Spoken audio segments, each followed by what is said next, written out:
Well, we have another lawsuit filed against Wayfarer and Steve Sarowitz. Grab your emotional support lip gloss. We're getting into it.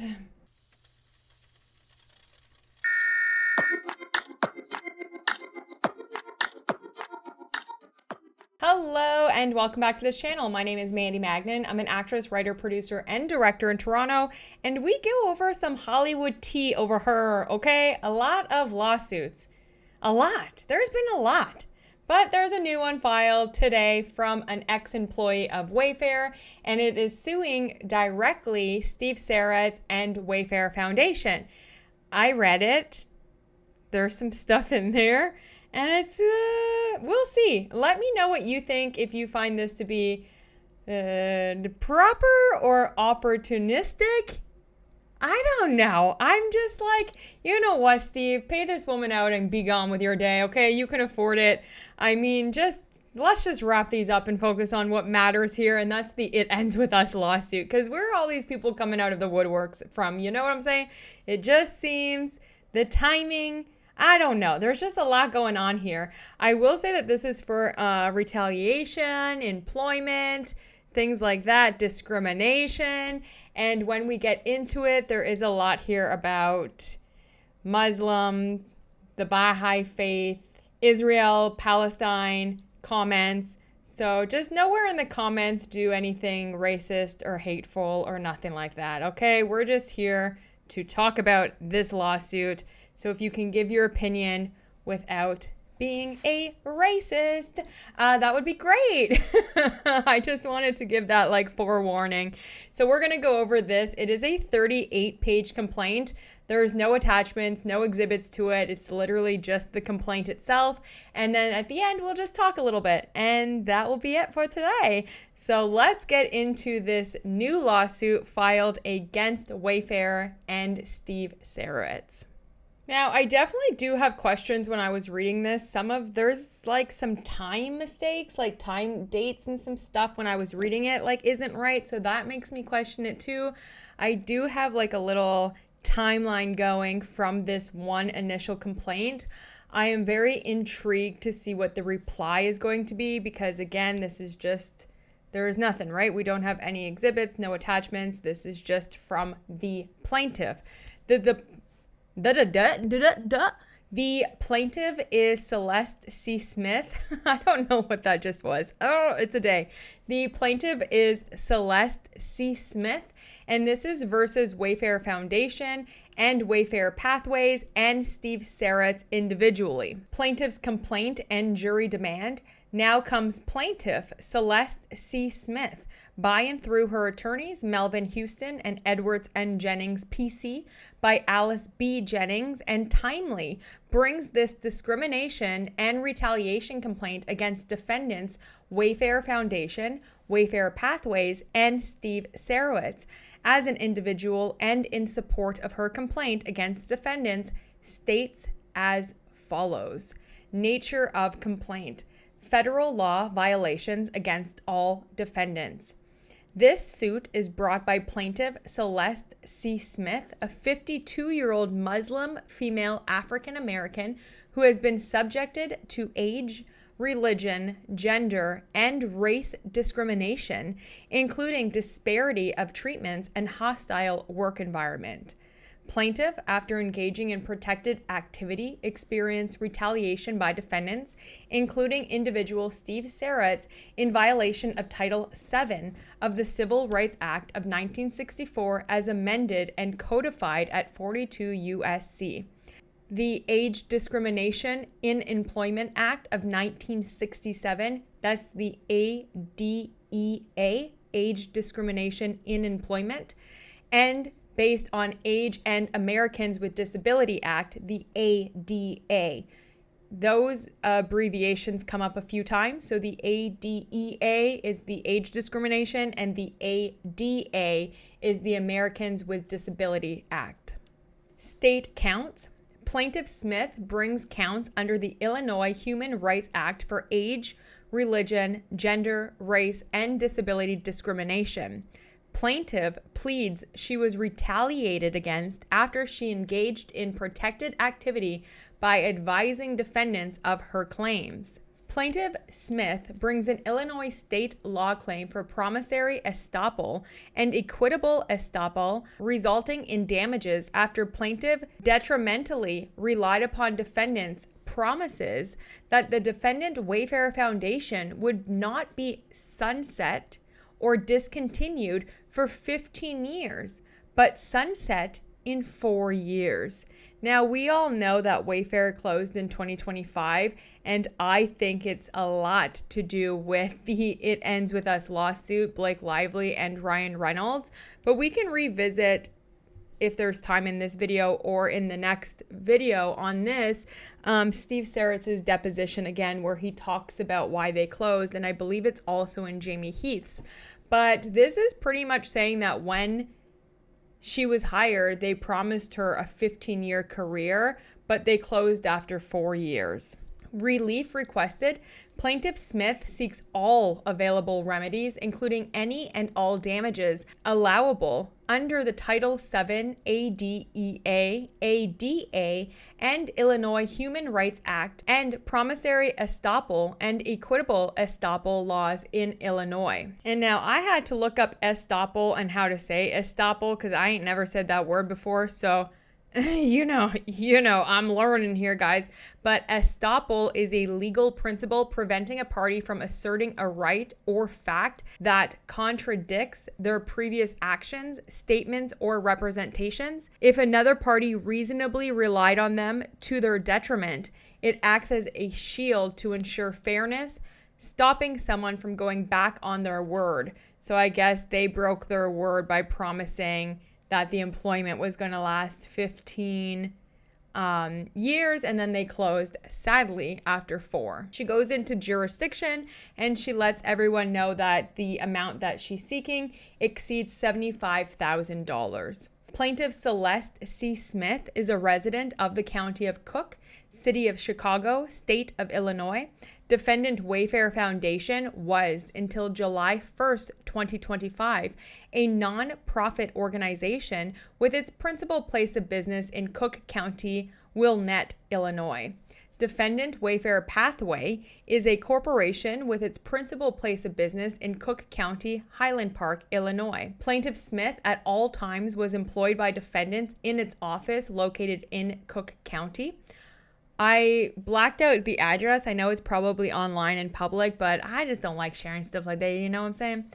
All acts and omissions by defendants, officers, directors, its human resources department personnel, and agents, including its board of directors, including but not limited to Steve Sarowitz, founder and board chairperson of Wayfarer Foundations, and Jennifer Weigel, interim CEO, executive director for Pathways Foundation, and Wayfarer Pathways human resources director, Lori Kleeman, and other human resources personnel were acting within the scope of their employment and or responsibilities at all relevant time periods stated in the complaint posted July 1st, 2025 within private giving Wayfarer Pathways. Statement of facts.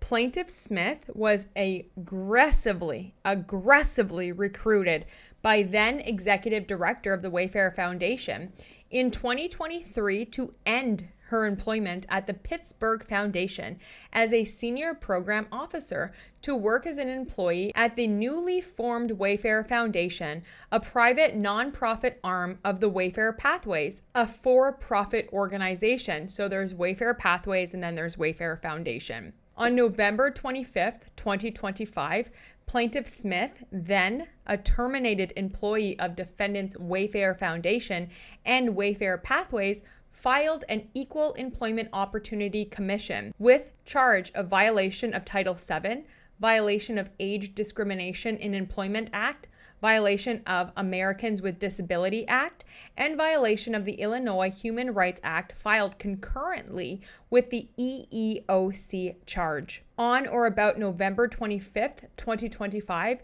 Plaintiff Smith received a notice of a right to sue email from the EEOC dated November 25th, 2025 for her charge number, then it has the case number.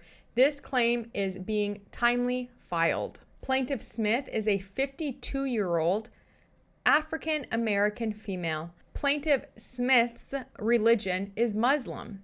In April of 2025, Plaintiff Smith was injured and required accommodation under the ADEA, which she was exercising at the time of termination.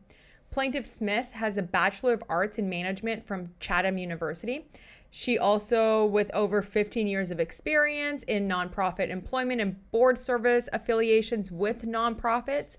By 2023, she had a reputation as an excellent expert in all facets of nonprofit management. Plaintiff had received awards and honors of her outstanding work, and Plaintiff's reputation in the field of philanthropy was well known in 2023. At the time of Plaintiff's hire with Wayfarer, Plaintiff's executive overarching skill set and competencies included, as reflected on her curriculum.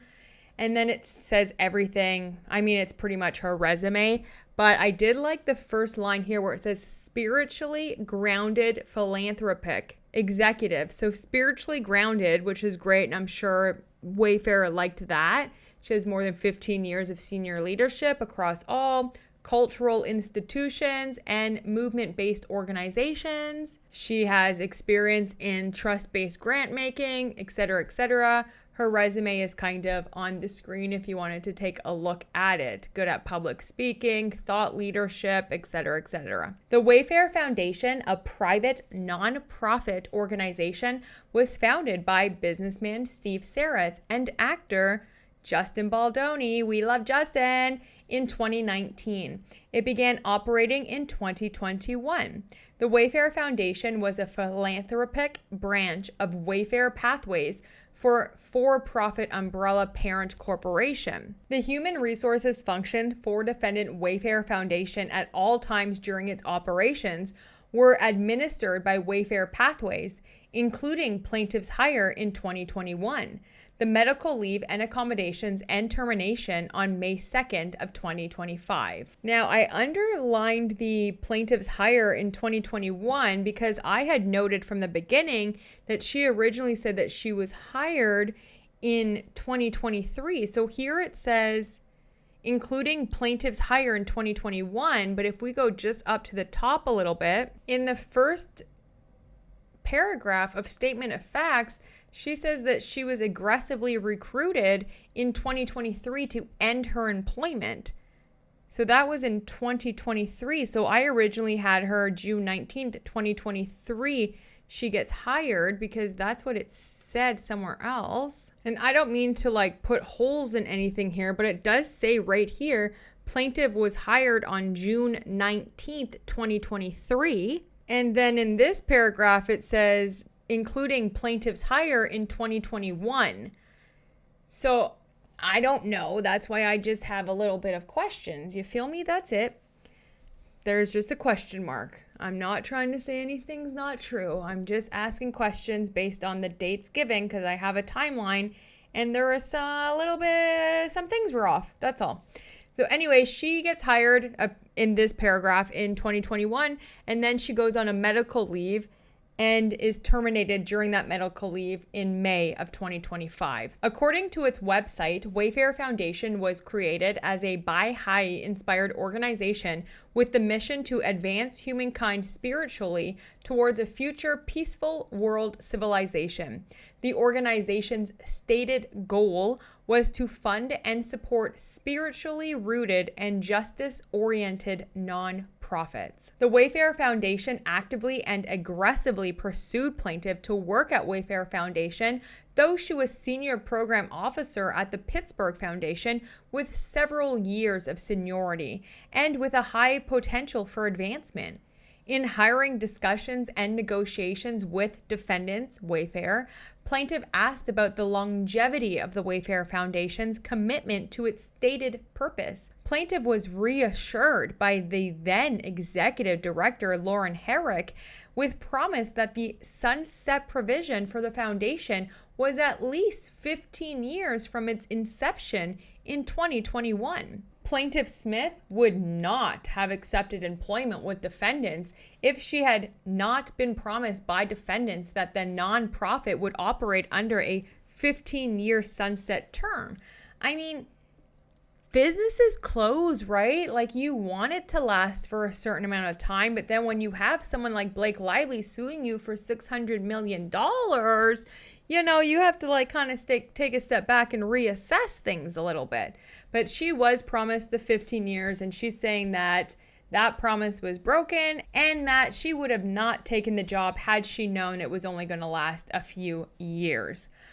Plaintiff, in interview with defendants, a mother of 3, was concerned about the stability and longevity of the position with defendants and required stable employment and medical benefits for her family. Plaintiff Smith, planning a long-term career with defendant Wayfarer Foundation, resigned from her position at the Pittsburgh Foundation.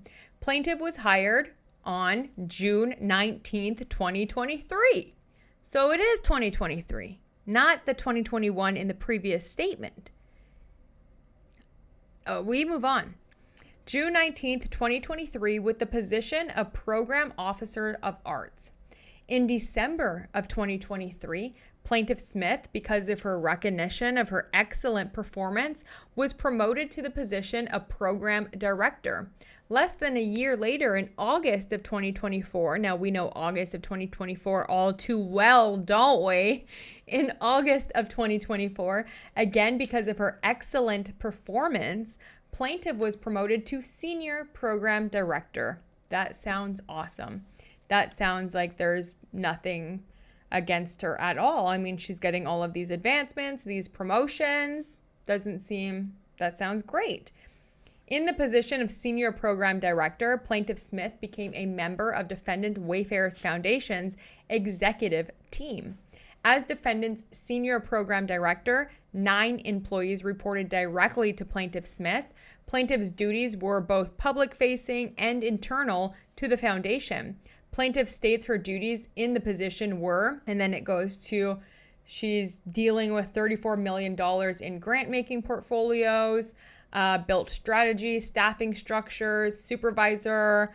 There's a lot here, but pretty much finance, grants management, and also designed and facilitated spiritually informed covenings, learning journeys, and narrative initiatives. So she was designing spiritually informed convenings and learning journeys. Interesting, clock that. From June 2023 to January of 2025, Plaintiff Smith reported to Laura Herrick in her position of Executive Director and then CEO of Wayfarer Foundation. Plaintiff Smith's performance review at all times were excellent. While reporting to Executive Director CEO Laura Herrick, Plaintiff received merit increases and bonuses based on her excellent work in 2023, 2024, and initially in 2025. In or around October of 2024, Plaintiff became aware of reported statements and decisions by the organization's founder, defendant Steve Sarowitz, that revealed a pattern of hostility towards Muslims, including the Nation of Islam, also known as Black Muslims. Now, she doesn't say how she became aware of this. Interesting. October 2024, right? A lot of things happened in 2024 in the fall. We have the colluding of the New York Times. We have the phone call with Claire Ayub. We have the untraceable alleged smear campaign against Blake. We have Ryan and Blake completely tearing Justin apart to everyone, including his own agents. We have Van Zandt. I mean, a lot was happening, okay? Also, I guess a lot was happening in Wayfarer, because in or around that same fall in October, Miss Smith became aware of repeated statements and decisions by Steve Sarowitz that allegedly revealed a pattern of hostility. Sarowitz showed open animosity to individuals expressing solidarity with the Palestinian people who were facing a humanitarian crisis. As a practicing Muslim, a member of the Nation of Islam, plaintiff was made to feel targeted and alienated in internal communications and decision-making spaces, and was treated hostilely when she spoke to Steve Sarowitz about her beliefs. On or about October 2024, Plaintiff Smith attended a conference in South Dakota, a gathering of relatives where individual defendant Sarowitz, founder and board chair of Defendants Foundation, was also present. The event was sponsored in part by Indigenous people. Yeah, my people, what's up, girl? Indigenous peoples. During the conference, defendant Sarowitz, after an Indigenous elder expressed solidarity with the Palestinian community, made statements showing racial and religious bias. During the conference, Sarowitz confronted participants from various religions, foundation colleagues, and argued hostilely about his position supporting the Israeli side of the event. If anyone disagreed with him, he would become angry, and people reported they felt threatened. Plaintiff spoke to him about his behavior. The defendant foundation staff who reported to plaintiff, including Plaintiff Smith, who attended the conference, were shocked and humiliated by Sarowitz's behavior, considering the foundation's core values. Sarowitz's conduct showed not only racial bias and religious bias, but were not aligned with the tenets of the foundation. Plaintiff attempted to discuss Sarowitz's behavior with him at the conference, but he reacted with anger. After the conference, employees who attended reported feeling fear toward defendant Sarowitz's presence in the office. After the October 2024 conference, plaintiff and other defendant WAYFARER Foundation staff who were perceived as supporting Palestinian causes or part of Muslim communities were questioned in terms of religious beliefs, loyalty, and trustworthiness. This focus led to an environment of hostility, exclusion, and religious stereotyping. These attitudes directly impacted plaintiff's participation in leadership discussions, creating a hostile and discriminatory work environment. After the October 2024 conference, the executive director refused to allow Sarowitz to come to the foundation office, but he eventually came and apologized to the staff for his behavior. In January of 2025, the executive director, CEO Laura Hurick, took a leave of absence. Plaintiff then reported directly to Sarowitz. On March 14th, 2025, plaintiff was invited, I'm not sure why it's quoted, but she was invited to a breakfast meeting with defendant Sarowitz at his home. Plaintiff was reporting directly to Sarowitz, who had become the new interim executive director / CEO. Immediately, Sarowitz began to ask Plaintiff Smith invasive, probing questions about the Quran and her Muslim religion and its beliefs. Plaintiff felt the conversation was hostile, discriminatory, and unwelcome. Now, without any actual details or anything, I mean, she doesn't even go into what kind of questions he was asking or anything. I mean, I talk about tons of religions with people. I like hearing about all different things and learning about all kinds of different things and their belief systems and stuff. So it really doesn't say exactly the questions that he was asking or what kind of conversation they got into, but apparently she felt that it was hostile. Defendant Sarowitz then questioned plaintiff about her political beliefs, specifically as it relates to her humanitarian support for the people of Palestine. Plaintiff openly pushed back on Sarowitz's negative comments on her religion and its practices. During the breakfast meeting with Sarowitz, pressed plaintiff to assess the loyalty of other staff and made veiled accusations. He stated she could have had done it alone, when referring to the former executive director Herrick keeping him out of the office and other issues between the two. Defendant Sarowitz expressed a strong preference for hiring Baha'i staff, including bringing a former Baha'i employee and promoting another Baha'i applicant previously not selected. Plaintiff, who was primarily responsible for hiring, stated clearly that hiring based on religious identity was inappropriate and that equity required competency-based and values-based hiring practices. Again, plaintiff did not agree with Sarowitz that she would hire individuals based only on their Baha'i faith. The March 14th, 2025 breakfast, now breakfast is in quotations, the March 14th, 2025 breakfast conversation with Sarowitz marked a significant escalation in the discriminatory, hostile environment and led to retaliatory behavior that followed, including plaintiff's termination. After plaintiff advised Sarowitz in the March 14th, 2025 meeting that she objected to and was offended by Sarowitz's statements about her Muslim faith and the issue of Palestine, and his request that plaintiff favor candidates who practice Baha'i religion, Sarowitz denied plaintiff Smith any consideration for the interim executive director position after Herrick resigned, instead hiring a white, younger candidate, Jennifer Weigel, a member and practitioner of the Baha'i faith. She's saying plaintiff was more qualified for the executive director position after Herrick resigned, but was not interviewed or considered for the position. Defendant Sarowitz did not mention the open position to plaintiff Smith. Plaintiff was explicitly prevented from being considered for the role of interim executive director, despite her tenure, seniority, and excellent qualifications. There was no open or transparent process for the selection, and the executive director position opportunity was never officially posted or made accessible to plaintiff Smith. Now, depending on, oh my gosh, I hope my nose isn't getting itchy again.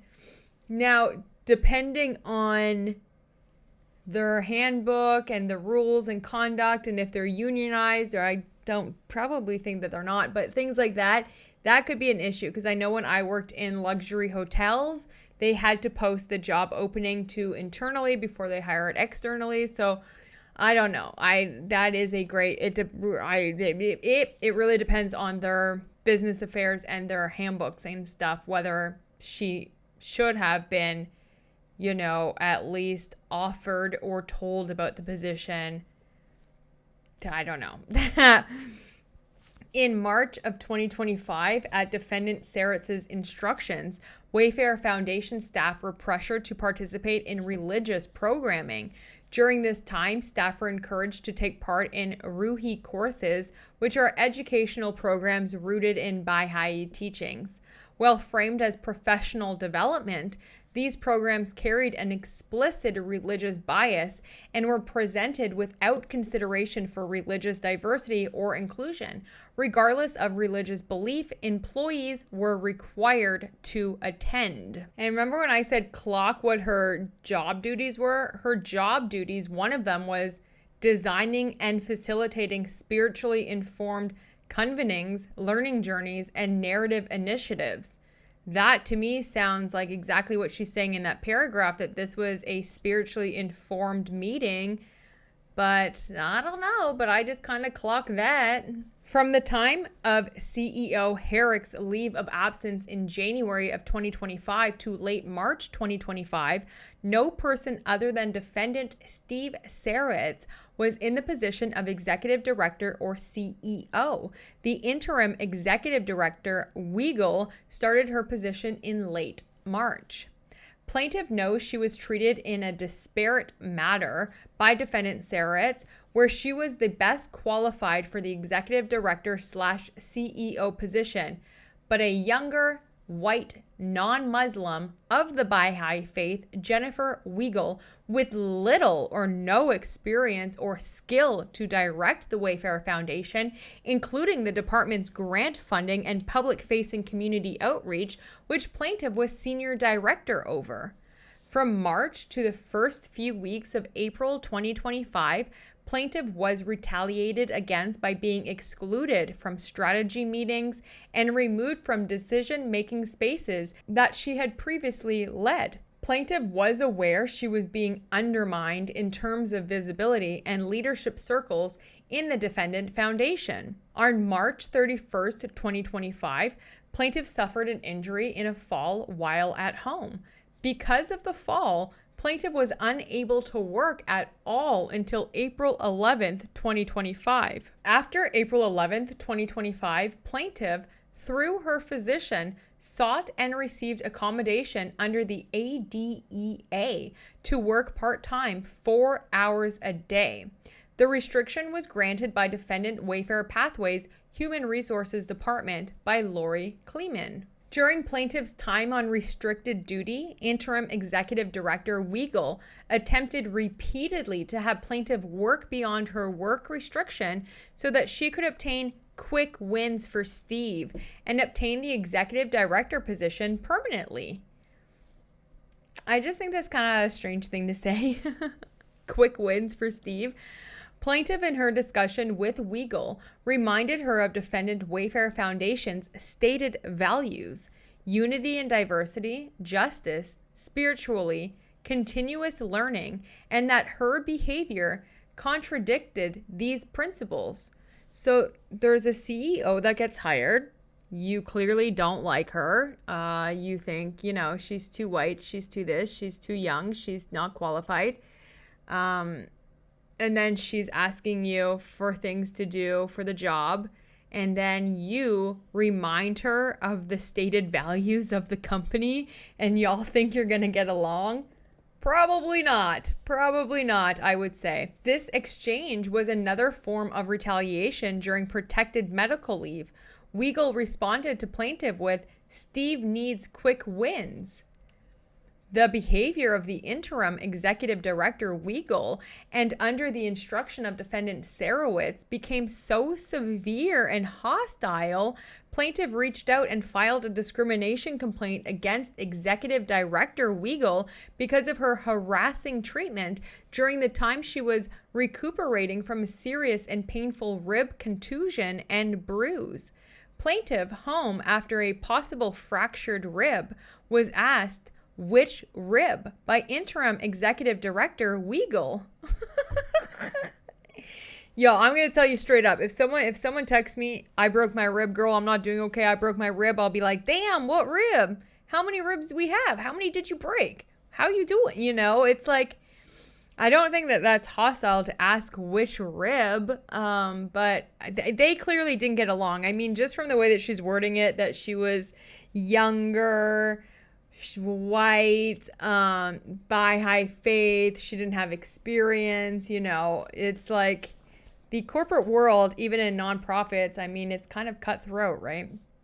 And they call it that for a reason, sadly. Though Weigel knew plaintiff was in severe pain and on an accommodated approved schedule, plaintiff should continue working on strategy documents and was denied an extension despite her accommodation status. Interim Director Weigel told plaintiff, "I know you're used to white people making rushed decisions, but that's not what this is." Plaintiff was shocked and offended by the racialized remark and knew requiring her to work during an approved time off well over her restricted limit for an injury was not legal under defendant's policies and procedures or federal or state law. I'm very interested to get, if we're even going to get to fact discovery. I mean, who knows? Maybe Steve Sarowitz is going to come back and drop the entire timeline like Wayfarer did with receipts. But I'm very interested to know how this conversation came up for the director to say, "I know you're not used to white people." It's very interesting that she's using that here because throughout her entire complaint, which you'll see, she does talk about her own race a lot. So I'm wondering if maybe Weigel, if they already had that conversation, or if it was kind of like an inside joke between them, or if there was a comment made so that she was just responding to it. But it's just an interesting thing to just say on a whim. But again, out of context or with more context, maybe we'll understand. Plaintiff was in physical pain and felt pressured by her executive director, telling her she needed quick wins while in her interim position of executive director so she could hold on to the position with Steve. Plaintiff knew that the Wayfarer Foundation had a race disparity problem from discussing the issue with her staff and reviewing a documentation of race bias in a paper written by an African-American Wayfarer Foundation board member. Plaintiff knew this treatment by Weigel was retaliatory also for her recent formal complaint of discrimination and retaliation. The disability complaint was filed with an HR contractor. In April of 2025, during a Wayfarer Foundation board meeting, plaintiff discussed 2 grant applications which were off-cycle requests. So I guess she's not really being undermined or cut out too much because she was at the Wayfarer board meeting and presenting. Defendant Sarowitz, though the grants were for $200,000 and $50,000, Steve, he began to ask questions about the smaller application. The smaller application was for a Muslim health clinic in Chicago. Plaintiff experienced Sarowitz once again asked probing questions about a Black Muslim women's grant and bias, race, and religious questions about whether the clinic had familiar ties to Betty Shabazz, who's deceased, the widow of Malcolm X, also deceased. The Shabazz family is an African American and Muslim. The disparity in treatment was so glaring. I mean, if Steve is putting his money into something, I think he's allowed to ask questions before just giving money away. Maybe, like, again, without context of, like, was he just asking about it? Is he curious? Is he learning? Like, I'm not defending this behavior. I think we need a lot more information, and this is just so glossed over without any actual detail. The disparity in treatment was so glaring. Plaintiff Smith was deeply troubled by the racial and religious bias being conducted by defendant Sarowitz and condoned by the interim executive director, Jennifer Weigel, who was present. Plaintiff spoke up by answering all the questions, but noted the disparity in treatment. So if plaintiff spoke up, did she speak up about the questioning? Doesn't say that. What it does say is that she just answered all of the questions to them, but she noted in private. Why? Say something. In mid-April 2025, in a discussion with defendant Sarowitz about hiring defendant Sarowitz's nephew, plaintiff raised concerns about transparency. Defendant Sarowitz responded with visible escalating anger, saying, "Is there a problem with hiring my nephew? I want my nephew to be hired." The volume and tone was intimidating, hostile, and unwelcome. This interaction with defendant Sarowitz was coercive, inappropriate, and retaliatory in nature, and was done before several of plaintiff's colleagues. I mean, questioning your boss all the time. Like, I've been in the corporate world, thank gosh, not anymore. But for a long time to know that, you know, there's back and forth sometimes. And if you're always questioning the boss and he's just trying to tell you to do something, I mean, he's just like, all he said was, "Is there a problem with hiring my nephew? I want to hire my nephew. So hire my nephew. It's my foundation." Like, I would be this, like, I would be the same way, but I'm kind of direct like that. I know it's like, yeah, I'm really direct when it comes, I don't know, I just really am. So, I don't see anything wrong with him saying that, even if it's in front of colleagues. Even if you said it like, first of all, I don't know how it's coercive. I don't know how it's inappropriate, and I don't know how it's retaliatory to just say, even if it was, she's saying it's very intimidating. Even if he was like, "And what's the problem with hiring my nephew? I want to hire my nephew." Okay, boss. Yeah, of course I'll hire your nephew. Like, I don't know. Anyway, we continue. On April 23rd, 2025, plaintiff filed a formal discrimination and retaliation complaint to defendant Wayfarer Foundation's leadership. Defendant Sarowitz, Weigel, and Wayfarer Pathways Chief Operating Officer Elise Lilwak and Human Resources Director Lori Kelman included in the complaint, but not limited in content, the recent termination of Minito's contract, along with other developments, have raised deep concerns for me about the organizational climate of the Wayfarer Foundation. I have experienced the environment as increasingly inhospitable, and I believe I am being subjected to discriminatory treatment based on my religion, Muslim, and race, Black.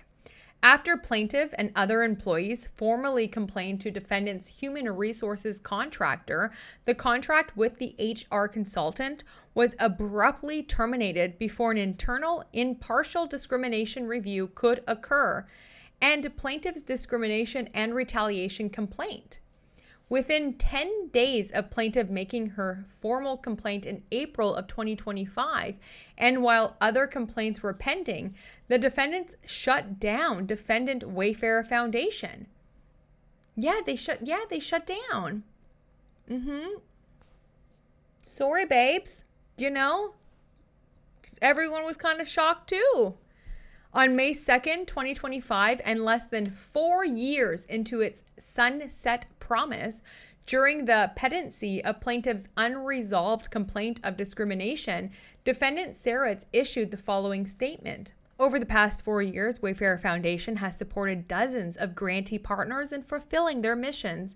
I am so incredibly proud of the impact this organization has made and deeply grateful for our staff, board, donors, and partners. Upon unanimous decision of the board of directors, today we will begin the process of sunsetting the foundation. We will honor all of our current grant commitments as we carefully wind down operations over the next several weeks. Although the Wayfarer Foundation is closing, my personal commitment to giving remains strong, and I'm dedicated to making an impact on society through the ongoing mission and work. We understand that this news may come as a surprise, and we will be actively working over the next several weeks to ensure all matters are concluded with care and attention. With gratitude, Steve Sarowitz, founder of Board Wayfarer Foundation. Plaintiff learned that all other staff continued to work at defendant Wayfarer Foundation until June 30th, 2025, including the staff that reported directly to Plaintiff Smith. After June 30th, 2025, 83% of the former Wayfarer Foundation staff was transferred to Pathways, doing philanthropic work in a department of Wayfarer Pathways. The person who was designed to perform the leadership role plaintiff previously performed is a younger male employee who is of the Baha'i religion without a disability or accommodation. At the time of the abrupt termination of the HR representative contract, other complaints were pending from those employees with protected classification, including the initial complaint that plaintiff filed against interim executive director Weigel during her interference with her protected accommodations. After plaintiff was terminated by phone by Wayfarer Pathways, plaintiff learned that she was the only employee singled out to have 2 HR personnel present in her termination. I think it's nice that they had 2 people there. I'm not sure why this is an issue. Maybe it's because she was such an integral part of the company. They had 2 people there to protect themselves because she had already made complaints. I mean, there's 2 people there at the time of her hiring. On May 2nd, 2025, less than 2 weeks after filing her discrimination retaliatory complaint with Pathways HR, a phone call was scheduled with plaintiff while she was working 4 hours per week with restrictions from home. What's interesting about this is on this page, it says she was only able to work 4 hours per week. It's right here. I'm highlighting it. Or trying to. And then up here it says that her restrictions were actually to work part-time 4 hours a day. So it went from 4 hours a day to 4 hours a week. That's a huge difference in workload. So I'm just not sure if it's actually 4 hours per week or if it's 4 hours per day. Was it 4 hours per day before and then somehow it went to 4 hours a day, which is a huge thing?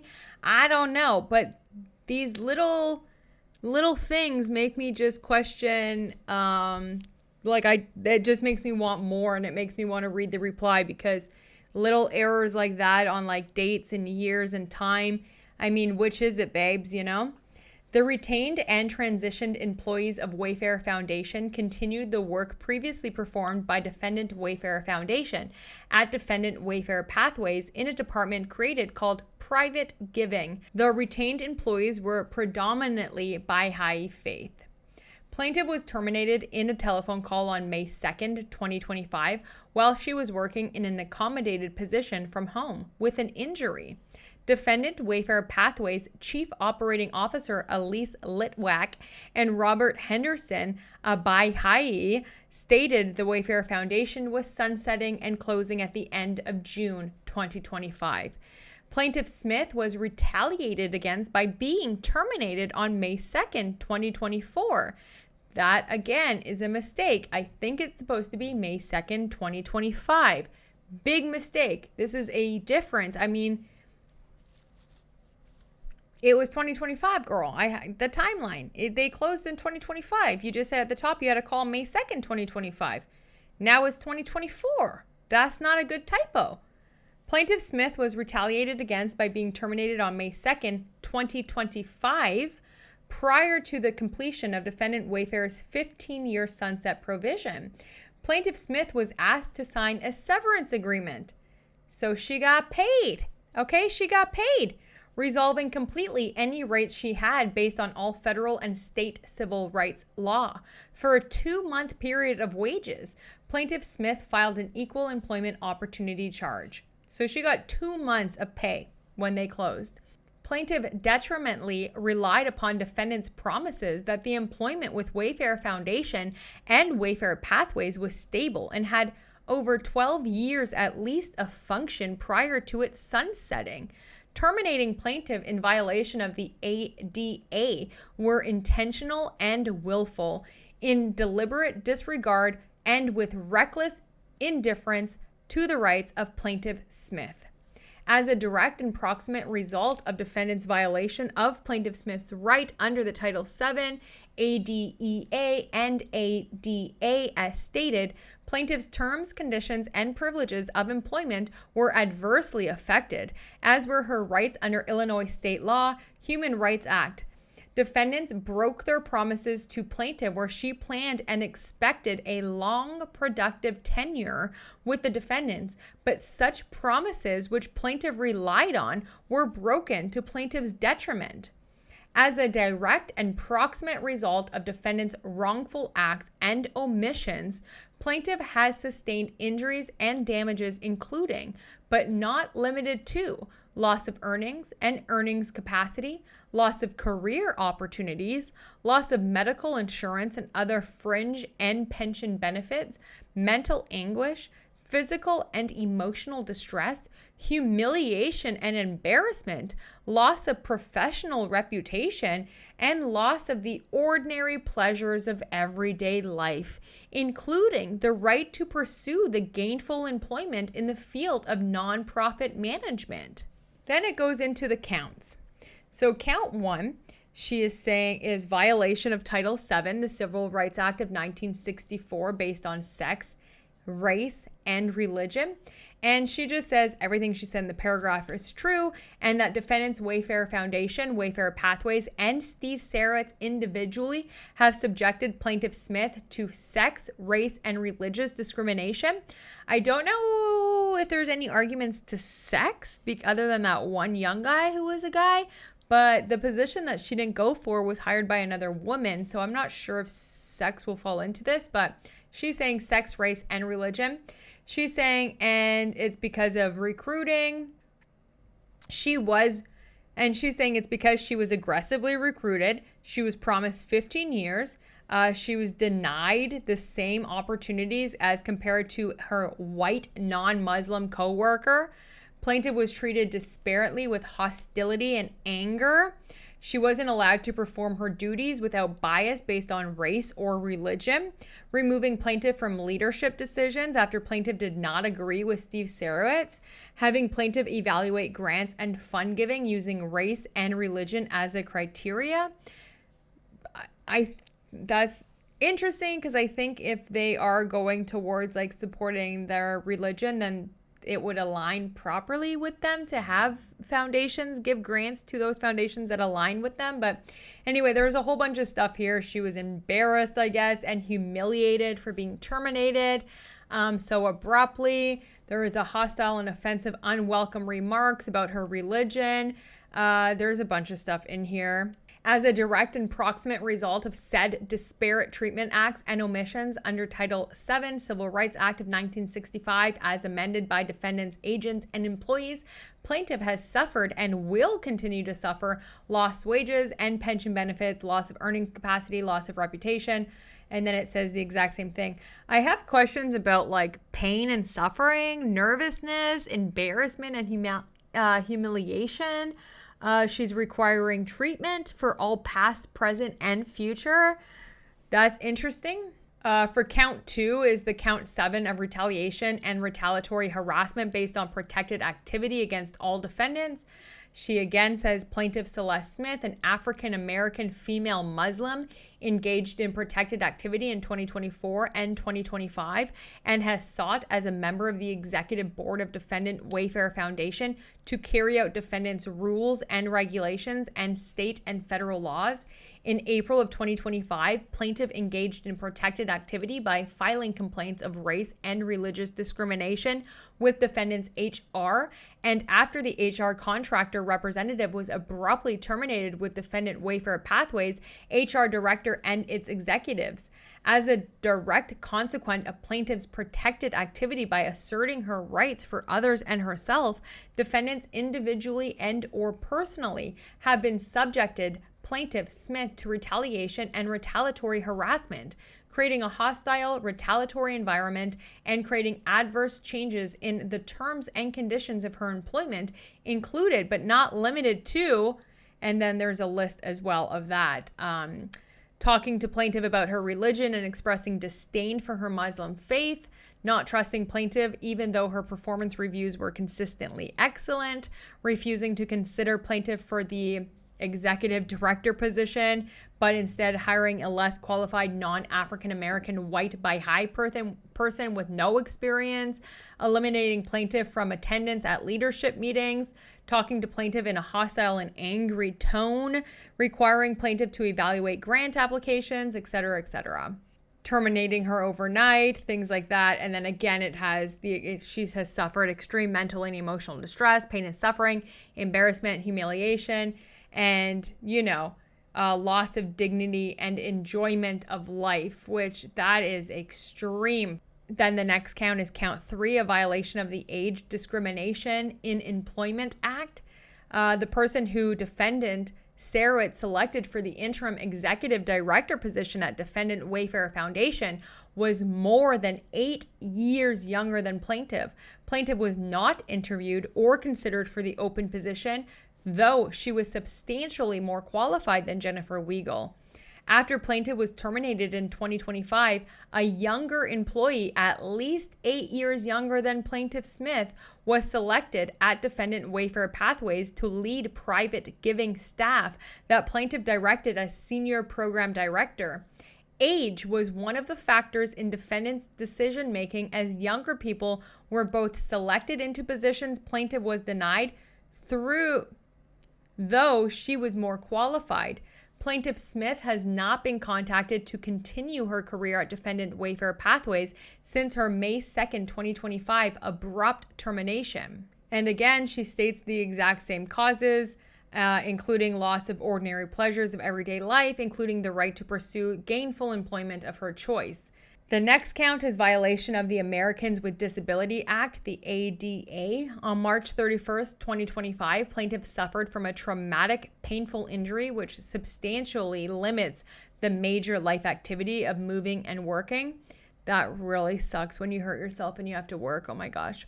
Plaintiff requested after a short time being completely disabled and was granted a work accommodation which allowed her to work remotely part-time under the approved accommodation from home.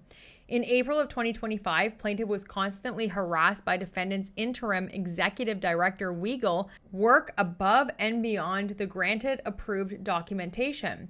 Though defendant, through its interim executive director, Weigel, repeatedly stated that she wanted plaintiff Smith to heal and get better, she constantly harassed plaintiff with emails, texts, and phone calls, so much so that plaintiff Smith contacted HR after she was unable to obtain an extension on a work assignment from Weigel. Plaintiff filed a complaint and asked for an investigation. So she does say here that this Weigel woman, or Weigel, I hope I'm saying her name right. I'm probably not. Whatever, it's not important at this juncture. However, she's saying that she was texting her, telling her to heal and get better, but then also sending her work to do. I mean, she was still supposed to work a little bit. I mean, I don't know. This is kind of messy. I feel bad for anyone that does, it's just, we need more info, okay? At no time did defendant Wayfarer Foundation attempt to have an interactive interview, as is required by the ADA, with plaintiff to determine what was actually required in terms of a reasonable accommodation under the ADA, but instead allowed interim director Weigel to interpret the accommodation on her and defendant Sarowitz's action. Plaintiff obtained proper medical certification of her accommodation and met all defendant's guidelines. While plaintiff was on the work restriction from home, working 4 hours per day, so it is 4 hours per day, okay, 4 hours per day, she was terminated on May 2nd, 2025, remotely without 1 day of notice. Other co-workers without a medical condition were not terminated. Defendant's action subjecting plaintiff to a hostile work environment, denying her reasonable accommodations, not conducting an interactive interview because of her disability and approved accommodation, and treating plaintiff in a disparate, harassing, and oppressive manner. Then again, she states that, she doesn't have pleasures for everyday life, loss of earnings, all of that, the exact same stuff. The next count is discrimination in violation of the Illinois Human Rights Act as to all defendants based on age, race, religion, gender, and disability. And it's pretty much the same repetition of everything we just went over. At all times, plaintiff, an older Muslim female African American with a disability, was aggressively recruited by defendants within the parameters of the Illinois Civil Rights Act. The actions and omissions of defendants and their agents, representatives, and HR department were deliberate and intentional. Plaintiff, age 52, gender female, religion Muslim, and or race African American with disability and need for a medical accommodation was at least one factor that made a difference in defendant's decision to terminate plaintiff and replace her with a younger, non-African American, male, non-Muslim without a disability. Defendants terminated plaintiff's job because of her protected classification and discriminated against her when transferring its Wayfarer staff to its Wayfarer Pathways Corporation in an attempt to avoid any requirement of investigating plaintiff's discrimination and retaliation complaint filed in April of 2025.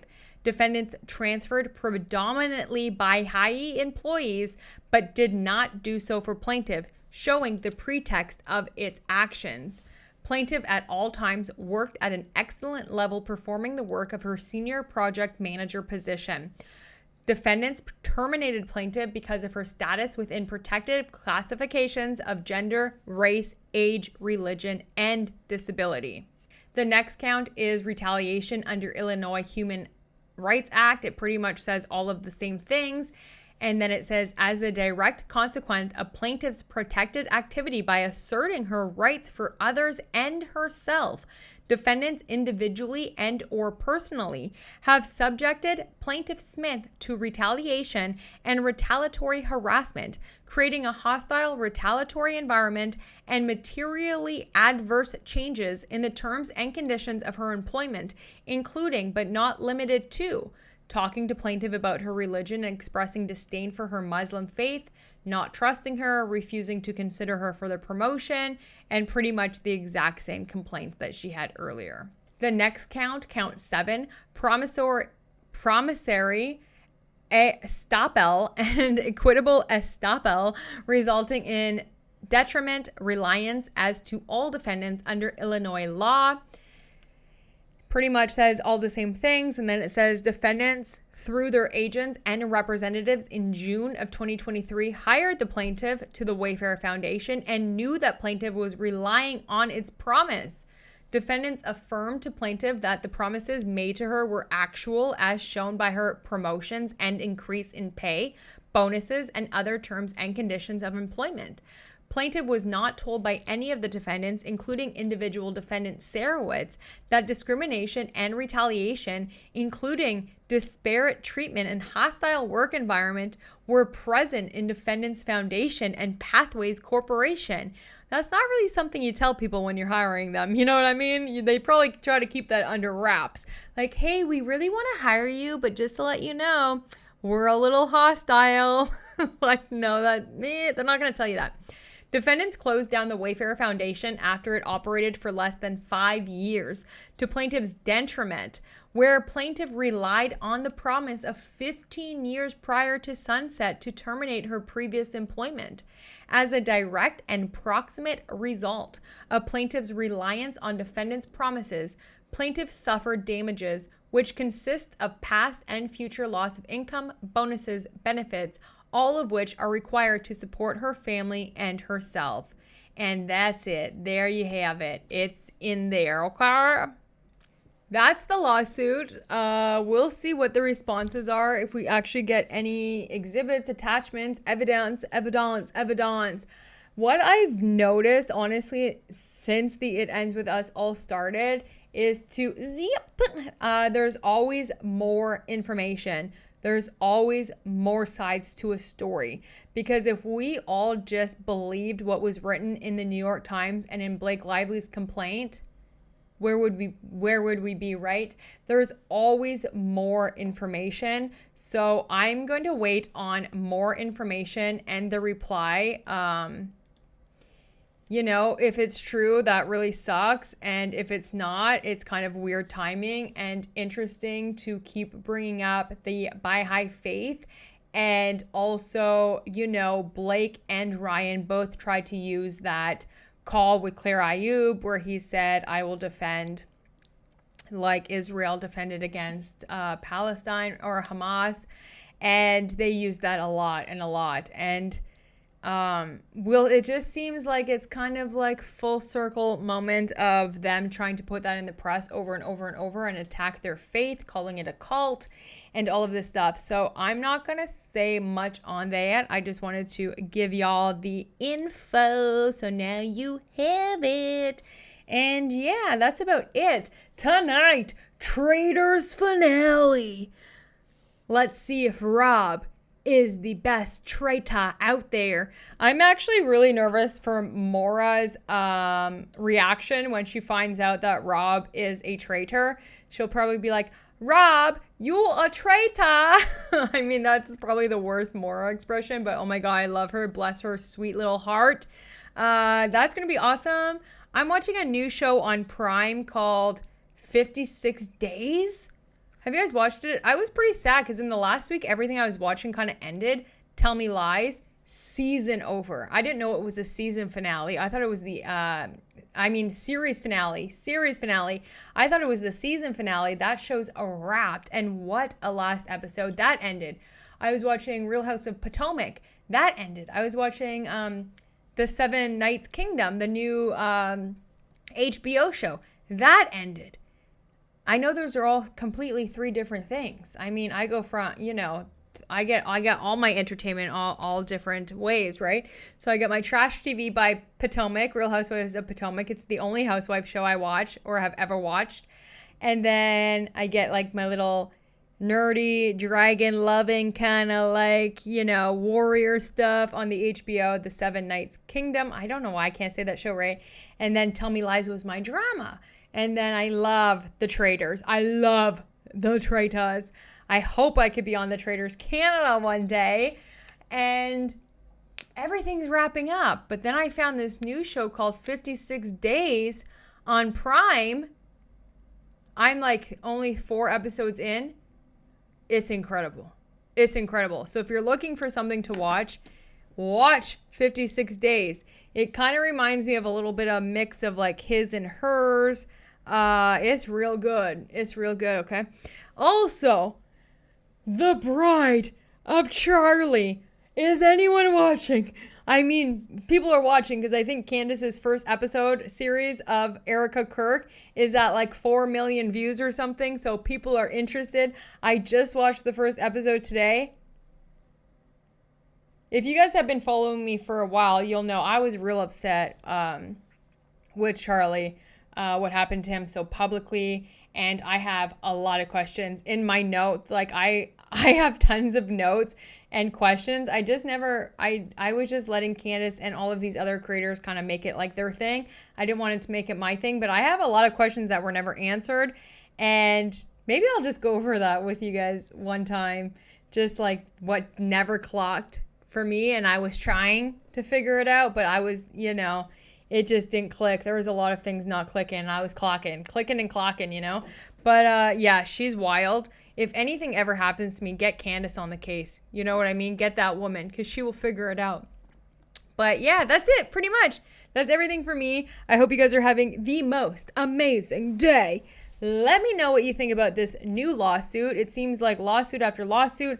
A lot of people on Reddit already, I saw, they're kind of going over the differences in religion. I guess she keeps saying that she said that she was like Muslim, but it's like a different part and they don't get along with the Baha'is. I don't know. I'm not touching that yet. I need more info. And it just seems like opportunistic, I think is the word. And it seems like they're just trying to wear and silence Wayfarer and Brian Freeman, in my opinion. Like, it's just how many? There's nothing for so long, and now it's like bam, bam, bam against all of them. It's just like their lawyers and them and them and them and them. It's like, I don't know.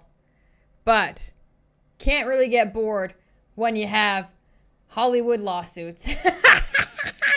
Anyway, I love you so much. I'll talk to you soon. Drop your comments. Bye. See ya.